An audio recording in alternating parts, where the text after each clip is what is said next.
민변이 없어져야 우리가 민주화가 된다 이렇게 말을 했더니 민변에서 저를 민사소송 손해배상 청구를 했습니다. 그래서 아니 뭐 당연한 말을 했는데 무슨 또 소송을 하고 그러냐 그러면서 신경도 안 쓰고 있었죠. 그러고 나서 몇 달이 지나서 사법부 법원에서 판결문이 날아왔습니다. 300만 원을 내라고. 예.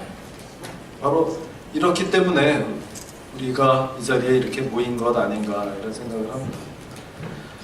그런 당연한 말을 하는 또 저는 그렇게 미워하고 북한에서 하는 거는 쫓아다니면서 위임장까지 어디서 구해가지고 와서 그 편을 못 들어서 그 난리고 또 그러는 민변을 은근히 방조하는 사법부에 또 그런 법관들이 있기 때문에 저한테 벌금을 손해배상을 매기는 이런 분들이 있기 때문에 이게 이제는 더 이상 두고 볼 수가 없다 이런 생각을 하는 겁니다. 어떻게 저는 정말 민변 이제는 더 이상 두고 볼 수 없다 해체돼야 된다고 생각하는데 안 그렇습니까 여러분?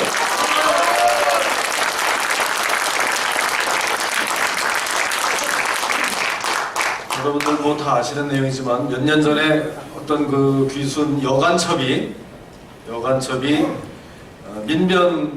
민변 소속 변호사를 선임도 안 하고 보자고도 안 했는데 제 발로 찾아와서 그 간첩이라고 이 여성은 자백을 했는데도 그걸 계속 번복할 것을 집요하게 요구를 했습니다. 그 변호사가.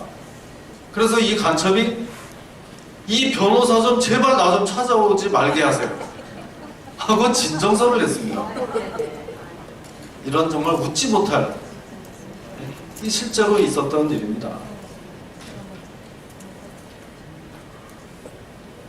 그러다가 정말 이번에 이렇게 민변 인신구제 청구까지 이 사태까지 이렇게 오게 됐는데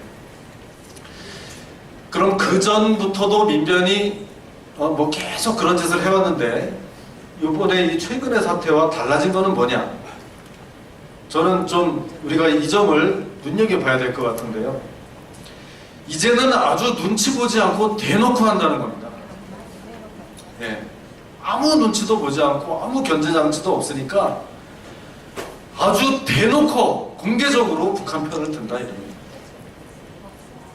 이제는 정말 우리 국민들이 이거를 끄집어 내릴 수밖에 없다. 그 단계까지 왔다 저는 이렇게 생각을 합니다. 자 이제 민변도 민변인데요. 그러면 그런 청구서가 법원에 들어왔잖아요.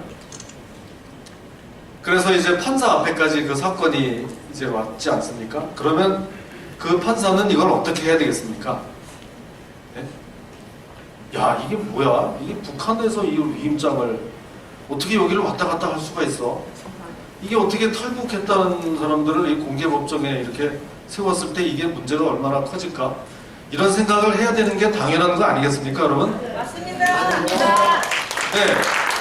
아니 제가 만약에 법관이라면 이런 걸 가지고 이 소송을 진행해야 되겠습니까?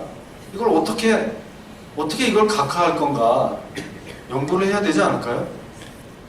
할 수 있는 방법은 여러 가지 있습니다. 그런데 그냥 절차를 진행하는 겁니다. 그래서 제가 바로 최근에도 바로 며칠 전에 그 국회에 출석한 법원 행정처장에게 이걸 왜 각하하지 않습니까? 이렇게 물었더니 재판을 다 해보고 나서 이게 각하가 되는 건지 뭐 기각이 되는 건지 이런 거를 그때 가서 이렇게 하는 겁니다. 이렇게 답변을 하는 거예요. 그건 말이 안 되는 거예요. 각하라는 거는 처음부터 대한민국 법정에 김정은이가 보낸 위임장으로 소송을 진행해야 되는 건 말이 안 된다. 그래서 재판을 하지 않을 때 각하가 있는 거지 재판을 다 하고 나서 이걸 각하를 할 것 같으면 그게 각하가 무슨 소용이 있습니까? 이렇게 지금 사법부의 인식이 아주 안일하게 되어 있는 겁니다. 이번 사건뿐만이 아니에요. 그동안 그 무수한 간첩 사건 이런 거를 재판할 때요, 제가 옆에서 이렇게 보니까 유로 지금 2016 축구를 하고 있죠, 그죠? 유럽에서 축구 심판을 하고 있는 거예요, 사법부 법관들이. 독일하고 프랑스가 지금 뭐 결승전에서 붙었어요. 그러면 당신들 한번 해봐. 내가 심판 잘 볼게. 대한민국 정부가 간첩 용의자를 기소를 해서 공개법정에 세웠는데 다른 나라 축구 경기 심판 보듯 하고 있는 겁니다. 맞습니다. 네? 이게 말이 된다고 생각하십니까, 여러분? 안 됩니다. 그 법관들의 머릿속에는 국익이라는 것은 없습니다. 안보라는 것도 없습니다. 뭐 김정은 뭐 좋은 사람인지 나쁜 사람인지 난 그런 거 생각하면 안 돼. 이런 식입니다. 나한테 주어진 요것만 해야 돼. 아주 그 사법 기술적이라고 해야 될까? 영혼이 없는. 그게 사법 논리적으로도 그게 꼭 맞는 게 아닙니다. 헌법과 충돌이 당장 되거든요.